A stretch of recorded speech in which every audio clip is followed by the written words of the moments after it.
រុស្ស៊ីបង្ហាញពិភពចង់បង្ហាញពិភពលោករួមទាំងសហរដ្ឋអាមេរិកផងទៀតថារុស្ស៊ីមិនឯកោទេពីព្រោះចាប់តាំងពីរុស្ស៊ីឈ្លានពានចូលទៅក្នុងប្រទេសអ៊ុយក្រែនកាលឆ្នាំ2022គឺរុស្ស៊ីហាក់ដាច់ចេញពីលោកខាងលិចដាច់ចេញពីអាមេរិកដាច់ចេញពីសហភាពអឺរ៉ុបដាច់ចេញដោយសារតែ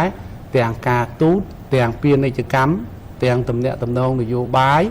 គឺអត់មានកិច្ចសហប្រតិបត្តិការជាមួយនឹងអឺរ៉ុបទេអត់មានកិច្ចសហប្រតិបត្តិការជាមួយអាមេរិកទេចឹងហើយដំណើរទស្សនកិច្ចលោកពូទីនទៅចិនចង់បង្ហាញពិភពលោកចង់បង្ហាញលោកខាងលិចមានអាមេរិកនិងអឺរ៉ុបនឹងថារុស្ស៊ីអត់ឯកោទេគឺរុស្ស៊ីនៅមានចិន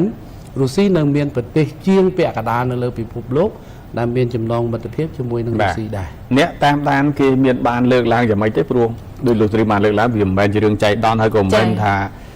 មិនមានការព្រៀងទុកដែរសូមតែអាមេរិកចេញផុតរុស្ស៊ីចូលអញ្ចឹងគឺគេបានមើលឃើញសម្រាប់ចិនគេមើលឃើញយ៉ាងម៉េចចំពោះការចេញចូលនៃមហាអំណាចមានអាមេរិកនិងរុស្ស៊ីមើលទៅប្រទេសចិនសំខាន់ហូសនិតបាទប្រទេសចិនសំខាន់នៅត្រង់ថាចិនក៏ជាមហាអំណាចដែរបាទអាមេរិករុស្ស៊ីជាមហាអំណាចប៉ុន្តែចិនក៏ជាមហាអំណាចដែរឥឡូវនេះវាដល់ដំណាក់កាលរុស្ស៊ីត្រូវការចិនដោយខានមិនបានទេសហរដ្ឋអាមេរិកក៏ត្រូវការចិនដោយខានមិនបានចិនខ្លាយទៅជាមហាអំណាចដ៏សំខាន់គេហៅថាប្រទេសកណ្ដាលចំណុចកណ្ដាលនៃ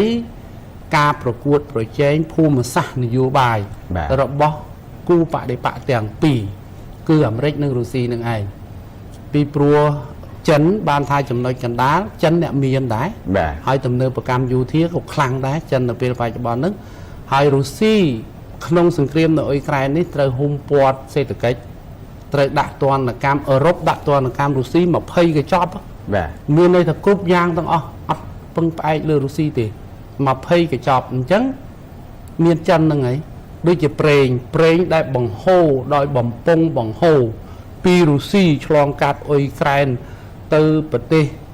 ផ្សេងមានឆ្លងក្រោមសមុទ្របាល់ទិកគេហៅ Nord Stream 2ធ្វើទៅយកបង្ហូរប្រេងក្រោមសមុទ្របាល់ទិកទៅអើតនៅអាល្លឺម៉ង់បាទចាយបំពង់ទាំងអស់នោះត្រូវបិទចិននឹងឯងអ្នកទិញឥណ្ឌានឹងឯងអ្នកទិញបើកុំតែមានចិនមានប្រទេសផ្សេងទៀតជ្រូងស្ទួយចំហសេដ្ឋកិច្ចខ្ញុំអីរុស្ស៊ីដួលហើយប្រទេសមួយកាលណាដួលចំហសេដ្ឋកិច្ចវាមានភាពវឹកវរកាលណាមានភាពវឹកវរមានន័យថារុស្ស៊ីទៅជាប្រទេសខ្សោយមហាអំណាចនុយក្លេអ៊ែរតែរស់ទាំងត្រដរតែបានចិនហ្នឹងឯងឥឡូវនេះអាមេរិកក៏ចឹងដែរអាមេរិកក៏ពឹងផ្អែកលើចិនដែរដោយសារតែផ្នែកពាណិជ្ជកម្មចិនចង់ក្លុកបានចិនក្លុកចរន្តពាណិជ្ជកម្មសកលក៏បានចិនគ្រាន់តែមិនបញ្ជូនមិននាំចូលរ៉ែកម្រទៅឲ្យអាមេរិកក៏អាមេរិកមិនអាចផលិតប្រព័ន្ធបច្ចេកវិទ្យាទំនើបបានដែរដូចជាយន្តហោះចម្បាំងទូរស័ព្ទដៃអាគុយរថយន្តមីស៊ីលអីជាដើមហ្នឹងគឺត្រូវការរ៉ែកម្រពីចិនបិទមានន័យថាដំណើរការបច្ចេកវិទ្យាអាមេរិកក៏អត់ទៅរួចនេះផ្នែកពាណិជ្ជកម្មនយោបាយក៏ដូចគ្នាដែរដូចជាសង្គ្រាមនៅអ៊ីរ៉ង់អញ្ចឹងបើសិនបើមិនមានចិនលោកដៃឬបើចិនជួយអ៊ីរ៉ង់គឺសហរដ្ឋអាមេរិកត្រូវចាញ់តែម្ដងអញ្ចឹងបានថាឥឡូវនេះវាដល់ដំណាក់កាលចិននៅកណ្ដាលអាមេរិកក៏ត្រូវការចិនរុស្ស៊ីក៏ត្រូវការចិនអញ្ចឹងហើយបានជាដំណើរទស្សនកិច្ចរបស់លោកត្រាំបានតែ4ថ្ងៃបន្ទាប់ពី4ថ្ងៃហ្នឹងគឺដំណើរទស្សនកិច្ចរបស់លោកពូទីនទៅចិនដែរមានន័យថា2នាក់ហ្នឹងមហាអំណាចទាំងពីរហ្នឹងកំពុងតែអូសទាញចិនឲ្យលំអៀងទៅខាងខ្លួនប៉ុន្តែចិនមិនទាន់និយាយពីចំហទេ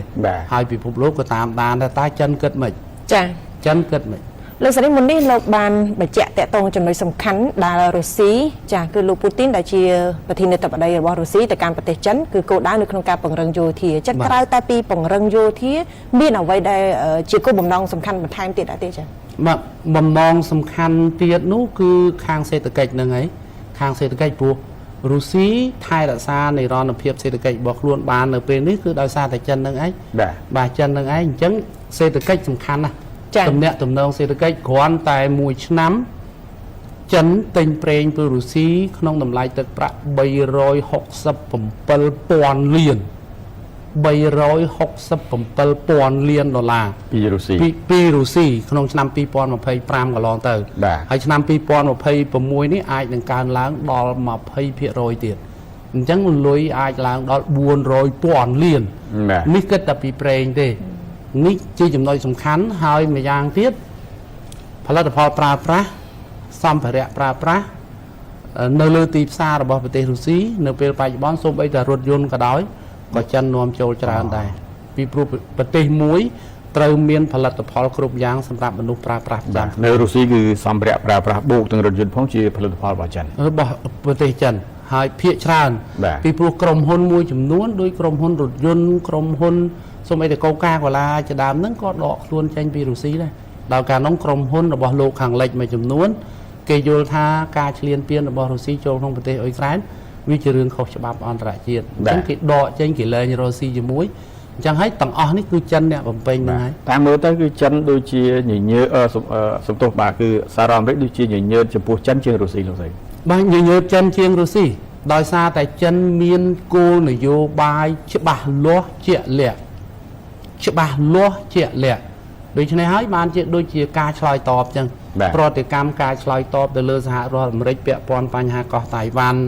ឆ្លើយតបទៅលើសហរដ្ឋអាមេរិកពាក់ព័ន្ធនឹងសង្គ្រាមពាណិជ្ជកម្មគឺចិនហាក់មានអារម្មណ៍នឹងណោមានគោលនយោបាយនឹងណោណាហើយការឆ្លើយតបមួយគឺច្បាស់លាស់តែម្ដងតែហ្នឹងដែរសហរដ្ឋអាមេរិកញញើតហើយចំពោះខាងរុស្ស៊ីបើនិយាយពីឥទ្ធិពលសកលគឺសហរដ្ឋអាមេរិកញញើតរុស្ស៊ីតែពីរឿងឥទ្ធិពលនុយក្លេអ៊ែរទេដោយសាររុស្ស៊ីហើយនិងអាមេរិកនឹងរុស្ស៊ីមានក្បាលគ្រាប់នុយក្លេអ៊ែរច្រើនជាងអាមេរិកទៀតហើយអាមេរិកក៏មានទាបជាងប្រហែលឥទ្ធិពលរុស្ស៊ីមានតែចាស់ទេដូចជានៅតំបន់អាហ្វ្រិកនៅអាមេរិកឡាទីនជាដើមនោះ បាទ ហើយបើដូចនៅអាស៊ីអីគឺរុស្ស៊ីមិនសូវមានឥទ្ធិពលទេចិនទេដែលមានឥទ្ធិពលនៅពេលបច្ចុប្បន្ននេះសូម្បីអាស៊ានប្រទេសអាស៊ានហ្នឹងគឺស្ថិតនៅក្រោមឥទ្ធិពលចិនជាងអាមេរិក បាទ ដោយសារអីចរន្តពាណិជ្ជកម្មទាំងអស់ទីផ្សារទាំងអស់គឺពឹងផ្អែកលើចិនច្រើនជាង បាទ ដោយសារចិននៅក្នុងតំបន់អញ្ចឹងអាមេរិកលូកអត់ចុះទេលក្ខណៈអាស៊ានក៏ដូចគ្នាដែរអញ្ចឹងហើយបានជាអាមេរិកបារម្ភពីចិនច្រើនជាងរុស្ស៊ីប៉ុន្តែឥឡូវនេះចិននិងរុស្ស៊ីដូចជាប៉ូលតែមួយចង់និយាយថា ចិនអាចធ្វើឲ្យអាមេរិកកាន់តែបារម្ភទៀត បារម្ភមួយមានកំភ្លើងមួយមានលុយ ចិនមានលុយ បាទ អារុស្ស៊ីមានកំភ្លើង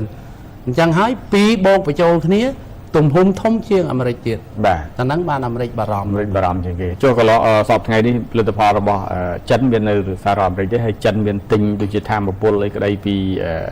សហរដ្ឋអាមេរិកដូចពីរុស្ស៊ីដែរឬអត់ ចិនទិញធម្មពលពីសហរដ្ឋអាមេរិកហ្នឹងក្នុងដំណើរទស្សនកិច្ចរបស់លោកត្រាំអាមេរិកចង់បង្វែរទេចង់បង្វែរត្រង់ថាកុំឲ្យចិនទិញពីអ៊ីរ៉ង់ បាទ ពីព្រោះប្រេង 83% របស់ប្រទេសអ៊ីរ៉ង់ចិនអ្នកទិញ បាទ អញ្ចឹងលោកត្រាំទាមទារឲ្យប្រទេសចិនទិញពីអាមេរិកវិញឈប់ទិញពីអ៊ីរ៉ង់ប៉ុន្តែរឿងនេះចិនច្រានចោលចិនថាខ្លួននឹងយករឿងនេះទៅពិចារណាសិនប៉ុន្តែពាក្យនេះការទូតគឺស្មើនឹងមិនយល់ព្រមនឹងហើយប៉ុន្តែគេប្រើពាក្យអញ្ចឹងហើយចំពោះសហរដ្ឋអាមេរិកចិនមិនពឹងផ្អែកទេបើទុកគេទិញគឺទិញក្នុងបរិមាណតិចដែរបើនិយាយពីធម្មពលពីអាមេរិក បាទ ចិនទិញច្រើនជាងគេពីរុស្ស៊ីហើយនឹងពីអ៊ីរ៉ង់នឹងតែម្ដងហើយរុស្ស៊ីឥឡូវនេះបង្វែរបំពង់ពីអឺរ៉ុបចូលទៅកាន់ប្រទេសចិនតែម្ដងនេះចិនគឺជាប្រទេសសំខាន់នៅពេលបច្ចុប្បន្នហើយចិនមិនមានវិបត្តិធម្មពលអីធ្ងន់ធ្ងរទេក្នុងអំឡុងពេលដែលប្រទេសនៅលើពិភពលោកវឹកវរប្រេងឡើងថ្លៃអីចិនអត់បារម្ភ ចាអញ្ចឹងចិនរៀបយុទ្ធសាស្ត្រគ្រប់ជ្រុងជ្រោយចា បាទ ហើយឥឡូវនេះខ្លាចទៅជាតួឯកឯងបើនិយាយទៅ បាទតួឯកឥឡូវតួឯក ចា ហ្នឹងហើយ ចា ឃើញទេអាមេរិកក៏ទៅភ្ជាប់ជាមួយចិនដែរ បាទ ត្រូវនិយាយកិច្ចការជាមួយចិនរុស្ស៊ីក៏ត្រូវនិយាយកិច្ចការជាមួយចិនដែរតាមពិតទាំងពីរហ្នឹងជាប្រទេសមហាអំណាចមកយកមកហើយប៉ុន្តែឥឡូវនេះចិនជាចំណុចកណ្ដាលហើយចិនមានឥទ្ធិពលខ្លាំងទាំងខាងសេដ្ឋកិច្ចនយោបាយការទូតហើយនឹងទំនាក់ទំនងអន្តរជាតិទៀត បាទ អញ្ចឹងហើយបានអាមេរិកក៏បារម្ភមិនតិចដែរ បាទ ពីព្រោះគេហៅថា ruling power ហ្នឹងគឺមហាអំណាចចាស់មហាអំណាចកំពុងតែកាន់អំណាចអញ្ចឹងបារម្ភចិនជាងរុស្ស៊ីខ្លាចចិនដដើមយកដូចឆ្នាំ2011អញ្ចឹងចិនដដើមយកកៅអីជាមហាអំណាចលេខ2ពីជប៉ុន បាទ จะอเมริกมาจะปนยังไง ប៉ុន្តែសហរដ្ឋអាមេរិកមិនដែលធ្លាប់ពមៀនចិនអីដូចរុស្ស៊ីទេ សហរដ្ឋអាមេរិកពមៀនចិនច្រើន ច្រើនដងដែរ បាទរុស្ស៊ីមិនសូវហ៊ានទេ មិនសូវហ៊ានវិញ ប៉ុន្តែការពមៀនរបស់សហរដ្ឋអាមេរិកច្រើនពាក់ព័ន្ធនឹងនយោបាយ បាទ ពាក់ព័ន្ធនឹងនយោបាយពាក់ព័ន្ធនឹងពាណិជ្ជកម្ម បាទ ចំពោះការប្រជែងឥទ្ធិពលគឺ Indo-Pacific ចឹងបានសហរដ្ឋអាមេរិកប្រឹងប្រែងបង្កើនកិច្ចសហប្រតិបត្តិការជាមួយសម្ព័ន្ធមិត្តរបស់ខ្លួននៅក្នុងតំបន់អាស៊ីដូចជាអូស្ត្រាលីជប៉ុនកូរ៉េខាងត្បូងហ្វីលីពីនគឺខាងសហរដ្ឋអាមេរិកពង្រឹងណាលក់គ្រឿងសព្វាពួកនេះឲ្យគឺធ្វើយ៉ាងណាទប់ទល់ឥទ្ធិពលរបស់ប្រទេសចិន បាទ ប៉ុន្តែដល់ចិនចាប់ដៃជាមួយរុស្ស៊ីគឺជារឿងពិបាកសម្រាប់សហរដ្ឋអាមេរិកក្នុងការទប់ទល់ឥទ្ធិពលរបស់ប្រទេសចិនបាទ ចុះបើសប្តាហ៍ថ្ងៃនេះគេចាត់ទុកថារុស្ស៊ីជាសម្ព័ន្ធមិត្តរបស់ចិនទៅហើយនោះហេតុអីបាននៅតែបារម្ភទៀតកាន់តែពូតដៃគ្នាដើម្បីតតាំងជាមួយនឹងសហរដ្ឋអាមេរិកឬក៏យ៉ាងណាជាការព្រួយបារម្ភរបស់អាមេរិកនោះ បាទអាមេរិកព្រួយបារម្ភអញ្ចឹងឯងពីព្រោះមួយមានកំភ្លើងមួយមានលុយហើយដល់ពីរនាក់នឹងរួមគ្នាគឺសហរដ្ឋអាមេរិកត្រូវទាញមកខាងហ្នឹងឯងបើអត់ទាញមកខាងទេមាននេះបដ ாய் ឲ្យទៅតាមដំណើរវាលឿនធម្មតាទេអញ្ចឹងហើយសហរដ្ឋអាមេរិកក្នុងនាមថាជាប្រទេសខ្លាំងដែរព្យាយាមអូសចិនយ៉ាងហើយនោះក៏ទាញចិនឲ្យឆ្ងាយពីរុស្ស៊ីបន្តិចដែរជាគោលនយោបាយបរទេសគឺបែបអញ្ចឹងឯងគេធ្វើយ៉ាងណាផ្ដល់ភាពកក់ក្ដៅធ្វើយ៉ាងណាផ្ដល់ផលប្រយោជន៍ឲ្យទៅខាងប្រទេសចិន ចាឲ្យមានអារម្មណ៍ល្អបន្តិចណា ឲ្យមានអារម្មណ៍ល្អបន្តិចហើយកុំឲ្យគៀកពីរុស្ស៊ីពេក ចា ពីព្រោះធម្មតាទេប្រសិនបើសហរដ្ឋអាមេរិកមិនគត់គូចិនទេចិននឹងបង្កើនកិច្ចសហប្រតិបត្តិការជាមួយរុស្ស៊ីកាន់តែខ្លាំងដូច្នេះឥទ្ធិពលវាកាន់តែខ្លាំងនៅលើពិភពលោកអញ្ចឹងហើយបានជាសហរដ្ឋអាមេរិកព្យាយាមទាញឥឡូវនេះសង្គ្រាមពាណិជ្ជកម្មនេះការដំឡើងពន្ធលែងនិយាយទៀតនិយាយតែធ្វើម៉េចឲ្យចិននឹងបើកចំហទីផ្សារឲ្យធំមកហើយទទួលយកទំនិញពីសហរដ្ឋអាមេរិកផ្នែកកសិកម្មឲ្យបានច្រើនមក បាទ ចំពោះការដំឡើងពន្ធលែងនិយាយព្រោះចិនខឹងរឿងដំឡើងពន្ធនឹងឯងអញ្ចឹងក្នុងដំណើរទស្សនកិច្ចរបស់លោកត្រាំអត់និយាយរឿងពន្ធទេគេនិយាយរឿងកិច្ចព្រមព្រៀងល្អប្រសើរផ្នែកពាណិជ្ជកម្មរវាងប្រទេសទាំងពីរ បាទ អញ្ចឹងមានន័យថាអាមេរិកក៏កំពុងតែយកចិត្តចិនដែរនៅពេលបច្ចុប្ បាទ បន្ន លោកសេរីមសប្តាហ៍ថ្ងៃនេះទាំងផលិតផលទាំងបច្ចេកវិទ្យាមហាអំណាចមានចិនសហរដ្ឋអាមេរិករុស្ស៊ីជប៉ុនឯក្តីជាដើមនោះគឺ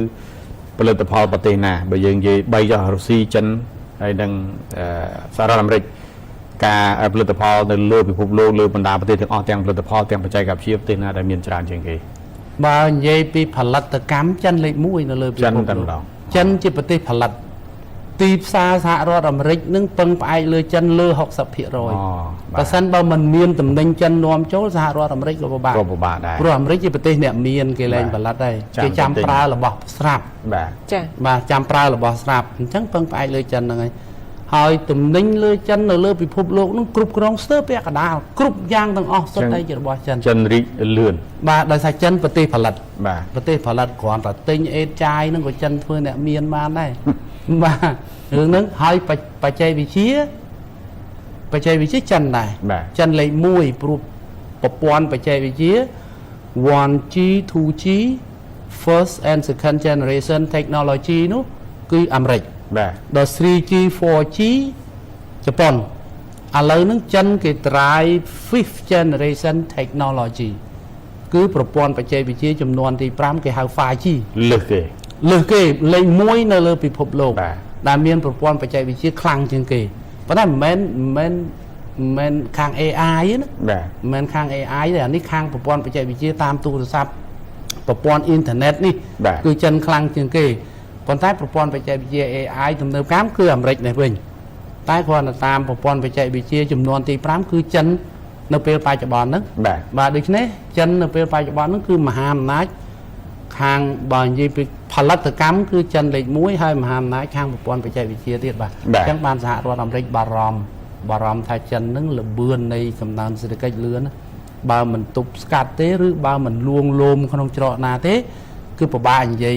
ជាមួយចិនពេលដែលចិនខ្លាយជាអ្នកមាន បាទ ដូចគេថារាប់ឲ្យហើយទេតន់ជាអ្នកមាន អញ្ចឹងយើងត្រឡប់ទៅមើលអំពីដំណើរទស្សនកិច្ចរបស់លោកពូទីនទៅកាន់ប្រទេសចិនវិញព្រោះតាមមុននេះលោកសេរីមរៀបរាប់ច្រើនដែរអ្វីដែលជាគោលបំណងសំខាន់គឺការពង្រឹងវិស័យយោធានិងសេដ្ឋកិច្ចអញ្ចឹងយើងអាចសរុបជារួមបានទេថាសម្រាប់ដំណើរទស្សនកិច្ចរបស់លោកពូទីនទៅកាន់ប្រទេសចិនបើប្រៀបធៀបជាមួយនឹងសហរដ្ឋអាមេរិកអត់មានអីតានតឹងទេមានតែពង្រឹងបន្ថែមទៀតមែនទេចា៎បាទមើលទៅអត់មានអីតានតឹងជាមួយគ្នាទេបើសហរដ្ឋអាមេរិកអាចមានដូចថារឿងកម្មករបន្តិចតួចពាក់ព័ន្ធនឹងគោលនយោបាយការបរទេសប៉ុន្តែរុស្ស៊ីអត់ទេទៅនឹងគឺទៅពង្រឹងទំនាក់ទំនងនៃប្រទេសទាំងពីរតែម្ដងបាទប៉ុន្តែបើនិយាយពីកសែភ្នែករបស់ពិភពលោកចាប់អារម្មណ៍អាចចាប់អារម្មណ៍ពេលអាមេរិកទៅចិនច្រើនជាងរុស្ស៊ីទៅចិនបើចាប់អារម្មណ៍អាមេរិកជាងដោយសារតែពិភពលោកសង្ឃឹមថាបើសហរដ្ឋអាមេរិកនិងចិនមានទំនាក់ទំនងពាណិជ្ជកម្មល្អទៅរលូននោះពិភពលោកទទួលបានផលចំណេញពីព្រោះថ្មីត្បិតតែឥឡូវនេះចំនួនប្រដាប់អាវុធសង្គ្រាមនៅអឺរ៉ុបមជ្ឈិមបូព៌ាវាធ្វើឲ្យរអាក់រអួលប៉ះពាល់ដល់សេដ្ឋកិច្ចប៉ុន្តែគេសង្ឃឹមរឿងចិននិងអាមេរិកនឹងឯងបាទបើទំនាក់ទំនងពាណិជ្ជកម្មនៃប្រទេសមហាអំណាចទាំងពីរនេះល្អ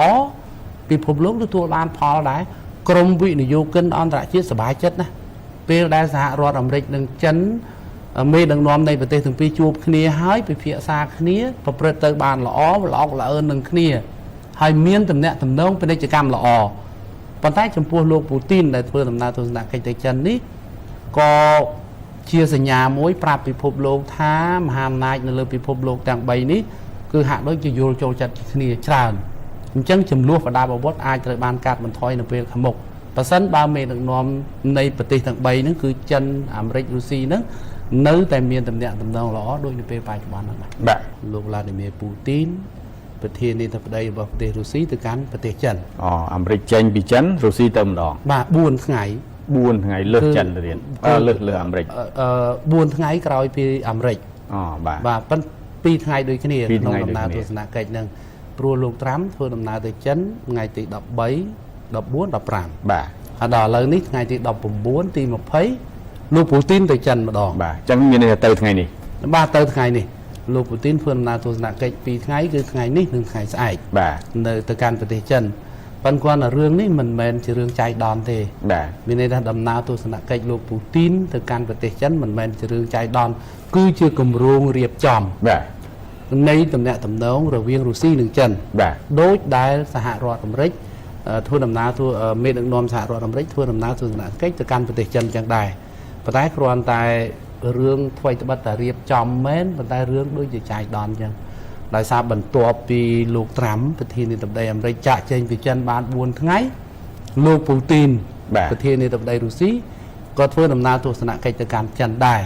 ដូច្នេះវាមានរឿងចម្រូងចម្រាសជុំវិញដំណើរទស្សនកិច្ចនៃមេដឹកនាំនៃប្រទេសមហាអំណាចទាំងពីរចម្រូងចម្រាសយ៉ាងដូចម្ដេចទៅលោកសេរីមគ្រាន់តែធ្វើទស្សនកិច្ចរវាងប្រទេសជាមួយនឹងប្រទេសហ្នឹងបាទចម្រូងចម្រាសនៅត្រង់រុស្ស៊ីនិងសហរដ្ឋអាមេរិកហ្នឹងគេ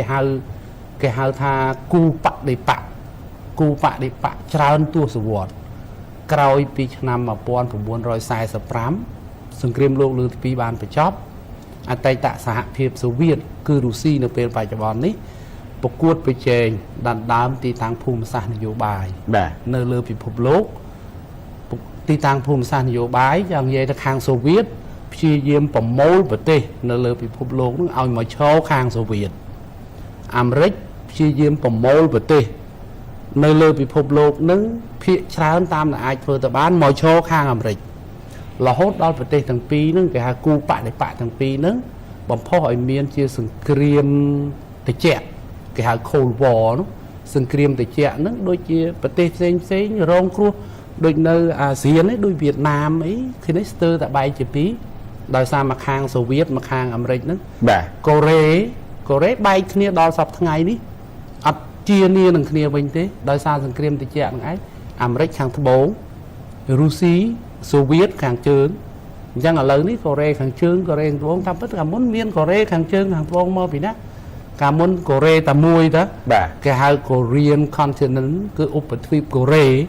មានកូរ៉េខាងជើងត្បូងមកពីណាហើយប្រទេសផ្សេងទៀតធ្លាក់ចូលក្នុងសង្គ្រាមច្រើនណាស់នៅលើពិភពលោកអញ្ចឹងបានរឿងចម្រូងចម្រាសនៅត្រង់ថានៅពេលបច្ចុប្បន្ននេះគេហៅយុគសម័យថ្មីនៃសង្គ្រាមដណ្ដើមទីតាំងភូមិសាស្ត្ររវាងសហរដ្ឋអាមេរិកនិងរុស្ស៊ីបាទរឿងចម្រូងចម្រាសនៅត្រង់ថា ចិនគេត្រូវបានចាត់ទុកថាជាចំណុចកណ្ដាលនៃការប្រកួតប្រជែងរវាងមហាអំណាចទាំងពីររុស្ស៊ីនិងអាមេរិកហ្នឹងបាទ ជួបផែនការលោកពូទីនទៅកាន់ប្រទេសចិនហ្នឹងគេមានបានរំលេចថាគោលដៅអ្វីខ្លះទេប៉ុន្តែប្រទេសទាំងពីរមហាអំណាចទាំងពីរវាជាសម្ព័ន្ធមិត្តនឹងគ្នាផង បាទគោលដៅសំខាន់ត្រូវហើយគឺរុស្ស៊ីនិងចិនហ្នឹងបានចាប់ដៃគ្នាហើយនឹងមានកិច្ចសហប្រតិបត្តិការគ្រប់ជ្រុងជ្រោយគេប្រើពាក្យ comprehensive cooperation សហប្រតិបត្តិការគ្រប់ជ្រុងជ្រោយចឹងហើយគឺដំណើរទស្សនកិច្ចនេះមាន3សំខាន់ជារបៀបវិរៈដែលត្រូវបានផ្សព្វផ្សាយប៉ុន្តែមានរឿងច្រើនជាងហ្នឹង បាទ